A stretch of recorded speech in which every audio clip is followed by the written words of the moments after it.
अमेरिकी सदर Joe Biden सदारती election से दस्तबरदार। डेमोक्रेटिक पार्टी के सदारती उम्मीदवार के लिए मौजूदा नायब सदर कमला हैरिस को नामजद कर दिया।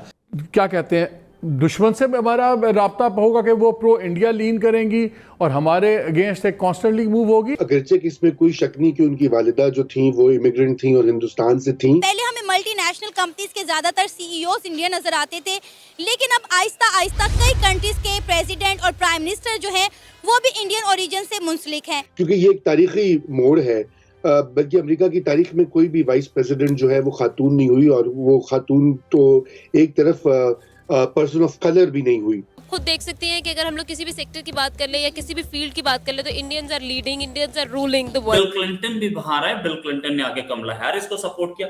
अच्छा, बिल क्लिंटन को आप इग्नोर नहीं कर सकते, फॉर्मर प्रेसिडेंट हैं, बड़े बड़े फेमस प्रेसिडेंट थे। और कमला हैरिस को आई थिंक कमला हैरिस को सपोर्ट ओबामा भी कर। मुसलमान हर जगह हवादिस व आफात के दौर से गुजर रहे हैं। मुसलमानों की बदनसीबी देखिए कि गुज़श्ता कई दिहाइयों से जंगो जदल का शिकार हैं। और आपको पता है कि यूएस की तारीख में आज तक कभी भी कोई फीमेल प्रेसिडेंट नहीं बनी है। ये जो आइडिया है ये थोड़ा सा कबल अज़ वक्त है इसके ऊपर बात करनी, क्योंकि ये पता लगेगा कि आगे वो किस तरह की उनकी क्या सोच है पॉलिसी के बारे में, खसूसन खारिजा पॉलिसी उमूर की। ये मैडम जो है कमला हैरिस, अच्छा इंडिया का टच तो है सर, इंडिया का टच तो आ गया है ना, इंडियन नहीं है मगर इंडिया का टच तो है। Hello friends, welcome to our channel. जैसे कि आप लोगों ने पूरा इंट्रो देख ही लिया है, अभी ये न्यूज़ आ रहा है कि जो बाइडेन की जगह अभी यूएस के प्रेसिडेंट कमल हैरिस होंगे, जो कि इंडिया और अफ्रीका के नागरिक है।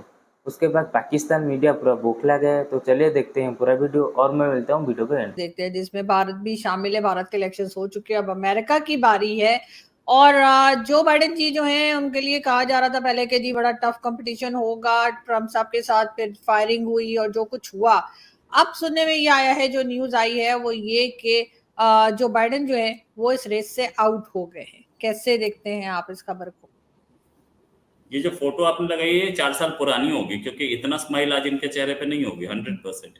ये पुल आउट करने का हमें पता था कि, देखो हमें नहीं पता था इन द सेंस कि ये एक इंट्यूजन थी सबके अंदर कि ट्रम्प भारी पड़ रहे थे बाइडेन पे और बाइडेन पुल आउट कर सकते हैं, ऐसा प्रेशर भी था। और बोला ही जाता है कि ये तो ओबामा पार्ट 3 गवर्नमेंट थी, जो अब ये नवंबर में first Tuesday of November election होता है, दिन ही कितने बच्चे हैं, प्राइमरीज में निकाल गए थे। लेकिन उसके बाद बहुत सारी ऐसे वीडियोस आए, बहुत सारी ऐसी बातें आई सामने कि ट्रम्प की तरफ से भी और दूसरे कैंप्स की तरफ से भी, अच्छा अंदर ही बाइडेन की अपनी पार्टी में बहुत रिजेंटमेंट था कि बाइडेन जीत नहीं पाएंगे, ट्रम्प इस बार और स्ट्रांग हो गया है, ट्रम्प ने अपनी स्ट्रैटेजी चेंज की है। बाइडेन बेसिकली पुल आउट करना नहीं चाहते थे, ये प्रेशर के अंडर किया। अगर पुल आउट करना चाहते होते तो वो इतना इंतजार नहीं करते। जो टीवी डिबेट्स हैं उसमें वो साफ हारते हुए दिख रहे थे और गंदा हारते हुए दिख रहे थे, बिल्कुल रुला दिया था, अच्छा इंसल्ट की थी। टीवी डिबेट्स से के सामने फेस करने से ही मना कर रहे थे, और आप फेस नहीं करेंगे टीवी डिबेट को तो आपके लिए ये इमेज जाएगी कि ये आदमी क्या हमारे कंट्री को चलाएगा इतने साल। आखिरकार अमेरिका वो कंट्री है जिसमें 2 ही टर्म होते हैं किसी भी प्रेसिडेंट के लिए, वो कॉन्स्टिट्यूशन में है, और कॉन्स्टिट्यूशन अब चेंज नहीं होता है।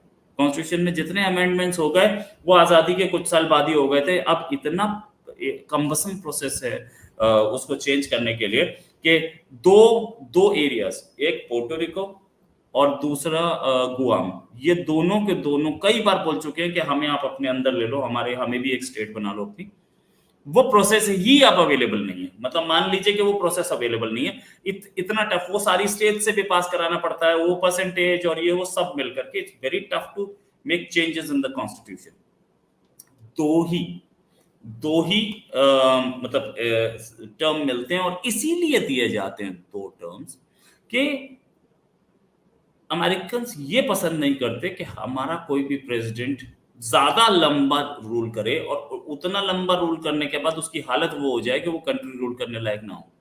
यहां सामने दिख रहा था, हमारे सामने अब सिचुएशन ये है कि जो बाइडेन पुल आउट कर चुके हैं, डोनाल्ड ट्रंप के ऊपर गोली चल चुकी है, मतलब ये पाकिस्तान के इलेक्शन नहीं बता रहा हूँ, मैं अमेरिका का बता रहा हूँ, ठीक है। एक कैंडिडेट पे गोली चल चुकी है, दूसरा कैंडिडेट वो अपना मैदान छोड़ के भाग गया है, बोला मेरी वाइस प्रेसिडेंट है, इसको लड़वा लो, ठीक है।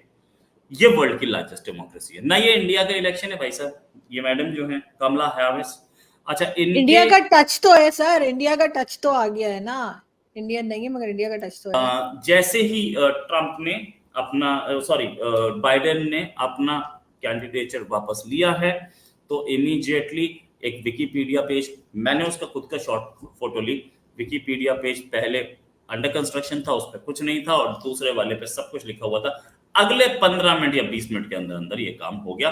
इसका मतलब कि Kamala Harris was ready with it, और उसके बाद कमला हैरिस ने इमीडिएटली उसको बना दिया। कमला हैरिस को पता था कि हम पेज बना देंगे, ये पेज 15 मिनट, दोनों पेज 15 मिनट के अंदर अंदर बने। और जैसे ही ये आया है, और इमीडिएटली बिल क्लिंटन भी बाहर आए, बिल क्लिंटन ने आके कमला हैरिस को सपोर्ट किया। अच्छा, बिल क्लिंटन को आप इग्नोर नहीं कर सकते, फॉर्मर प्रेसिडेंट हैं, बड़े बड़े फेमस प्रेसिडेंट थे। और कमला हैरिस को आई थिंक कमला हैरिस को सपोर्ट ओबामा भी करते हैं। तो ये भी हमने देखा है कि कमला हैरिस ही बनेंगी, और क्योंकि प्राइमरीज से निकले हैं। अच्छा, अमेरिका में एक प्रोसीजर है। अगेन मैं आपको किसी इंडिया या पाकिस्तान की बात नहीं बता रहा, वर्ल्ड की लार्जेस्ट डेमोक्रेसी, वर्ल्ड की सबसे बड़ी डेमोक्रेसी और वो महान डेमोक्रेसी की बात कर रहा हूँ। हमारे यहाँ आदमी इलेक्ट होने के बाद भी कुर्सी पे नहीं बैठ पाता, ऐसा होता है, ठीक है। उसके एमपी तोड़ दिए किसी ने, एमएलए तोड़ दिए, हो गया। अमेरिका में बिना इलेक्ट हुए भी एक प्रेसिडेंट बन चुका है, जिसका नाम था जेरल्ड फोर्ड। वो कह रहा था कि तो दोस्तों, जैसे कि आप लोगों ने पूरा वीडियो देख लिया है, वीडियो को लाइक कीजिए, चैनल को सब्सक्राइब कीजिए, और मैं मिलता हूँ अगले वीडियो में। जय